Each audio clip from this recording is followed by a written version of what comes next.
అభివృద్ధికి సెలవు లేదు, సంక్షేమానికి సెలవు లేదు. ప్రతిరోజు, ప్రతి గంట, ప్రతి నిమిషం మా శ్వాస, మా ధ్యాస ఈ నియోజకవర్గ అభివృద్ధి, ఈ నియోజకవర్గ సంక్షేమం. అందుకే ఈ ఒక్క రోజు 2,35 రూపాయలతోటి ఈవేళ గ్రామాల్లో సీసీ రోడ్లు, సీసీ ట్రైన్ల శంకుస్థాపన కార్యక్రమం. ఎన్నికల్లో వచ్చి ముఖం చూపించి వెళ్ళిపోయేటువంటి వ్యక్తులం కాదు. కొంతమంది తెలుసో తెలియక ఎన్నికల్లో వస్తారు, ఓట్లు ఆడడానికి వస్తారు, మళ్ళీ కనిపించారంటారు. నేను ఈ బగ్గేశ్వరం గ్రామం ఈ 20 నెలల్లో నాకు తెలుసుండి 15-20 సార్లు వచ్చాం. ఇక్కడే దగ్గర 4-5 మీటింగ్లు ఇక్కడే పెట్టుకున్నాం. 20 నెలల్లో రకరకాల మీటింగ్లు పెట్టాం. ఇక్కడ 5 మీటింగ్లు పెట్టామంట ఇప్పుడు ఇక్కడికి.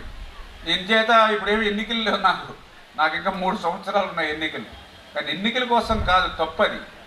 మీరు 2024లో ఎప్పుడైతే నన్ను జూన్ 4వ తేదీన జరిగినటువంటి కౌంటింగ్లో నన్ను గెలిపించారో, నేను వచ్చే రోజే, ఈ రోజు నేను గెలిస్తే రేపు ఎలక్షన్ అవుతే ఎట్లా పనిచేస్తామో అట్లా నేను 365 రోజులు 5 సంవత్సరాలు పనిచేస్తాను. అందుకే ఇన్ని అభివృద్ధికి మనం శాంక్షన్ ఇస్తూ ఉన్నాం. నిజంగా ఈ నిధులు లేవు, రాష్ట్రంలో ఇబ్బందులు ఉన్నాయి.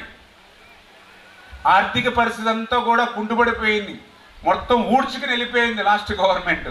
అయినా కూడా మనం పనిచేస్తూ ఉన్నాం. అదేవిధంగా చేనేత వర్గాల వారికి కూడా, మగ్గం ఉన్న వాళ్ళందరికీ కూడా 200 యూనిట్లు ఫ్రీ కరెంటు కూడా వాళ్ళకి ఫ్రీగానే ఈ ప్రభుత్వం ఇస్తూ ఉంది. అదేవిధంగా మరి పెద్ద వాళ్ళు అయితే పౌరులు, వాళ్ళకి 500 యూనిట్లు ఫ్రీగా ఇస్తూ ఉన్నాం. ఇక్కడ 200 యూనిట్లు. బగ్గేశ్వర్లో ఒకసారి చూడడం, ఎవరైనా ఉన్నారు ఇక్కడ వచ్చిన వాళ్ళు? బిల్లులు. ఎందుకంటే గొడ్డల పార్టీ అన్ని అబద్ధాలు, అసత్యాలు చెప్తుంది రోజు. వాళ్ళకు పత్రిక ఒకటి ఉంది, గొడ్డల పార్టీకి బుద్ధి చెప్పే విధంగా. చాలా సంతోషం, చాలా ధన్యవాదాలు మీ అందరికి కూడా. మీరందరూ